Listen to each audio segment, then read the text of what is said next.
കുടിശ്ശികയായി കിടക്കുന്ന ക്ഷേമനിധി ആനുകൂല്യങ്ങൾ ഉടൻ വിതരണം ചെയ്യണമെന്ന് ദേശീയ കർഷക തൊഴിലാളി ഫെഡറേഷൻ ആവശ്യം ഉന്നയിച്ചുകൊണ്ട് അടുത്ത മാസം ആദ്യവാരം കളക്ടറേറ്റ് മാർച്ച് ഉൾപ്പെടെയുള്ള സമരപരിപാടികൾ നടത്താൻ തീരുമാനിച്ചതായി ദേശീയ കർഷക തൊഴിലാളി ഫെഡറേഷൻ കണ്ണൂർ ജില്ലാ നേതൃയോഗം ഡിസിസി ഓഫീസിൽ ചേർന്ന യോഗം സംസ്ഥാന പ്രസിഡന്റ് UV ദിനേശ് മണി ഉദ്ഘാടനം ചെയ്തു.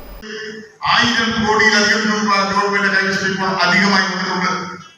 ഈ ഗവൺമെന്റ് 1000 കോടി രൂപ നേരത്തെ ഭൂനികുതിയിൽ നിന്നും അല്ലെങ്കിൽ ഭൂമിയിൽ നിന്ന് കിട്ടാത്ത ഒരു വരുമാനത്തിലേക്ക് 1000 കോടി രൂപയോളം അധികം ലഭ്യമായിട്ട് കൂടി ഒരു 520 കോടി രൂപ കൂടി നമ്മുടെ കർഷക തൊഴിലാളി ക്ഷേമനിധി അനുവദിച്ചാൽ ഈ പ്രശ്നങ്ങളെല്ലാം പരിഹരിക്കാൻ കഴിയും. എന്നാൽ ഗവൺമെന്റ് ആ തുക അനുവദിച്ചിട്ടില്ല. അതാണ് ബജറ്റ് മുമ്പേ നമ്മൾ ധനകാര്യമന്ത്രിയെ കണ്ട് കാര്യങ്ങൾ പറഞ്ഞത്.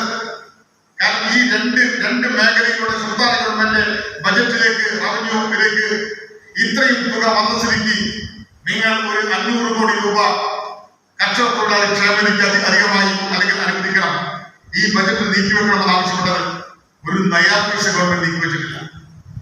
നമ്മുടെ പെൻഷൻ ഒരു നയാ പൈസ വർദ്ധിപ്പിച്ചിട്ടില്ല. കാരണം ഇപ്പോഴും 1600 രൂപ എന്ന പെൻഷൻ നിൽക്കുകയാണ്. ആ പെൻഷൻ തന്നെ ഉപാധി വെച്ച് എങ്ങനെ തടയാം എന്ന് നമുക്ക് എല്ലാവർക്കും അറിയാം. ഞാൻ സംസ്ഥാന ബജറ്റ് കർഷക തൊഴിലാളികളെ പാടെ വഞ്ചിച്ചു എന്ന് ദിനേശ് മണി പറഞ്ഞു. ജില്ലാ പ്രസിഡന്റ് വള്ളിയിൽ നാരായണൻ അധ്യക്ഷത വഹിച്ചു. NP Sreedharan, PP Krishnan, KP വസന്ത, C വിജയൻ, കുഞ്ഞിമ്മൽ രാജൻ, വാഴയിൽ പ്രകാശൻ, K നാരായണൻ, E ബാബു തുടങ്ങിയവർ സംസാരിച്ചു.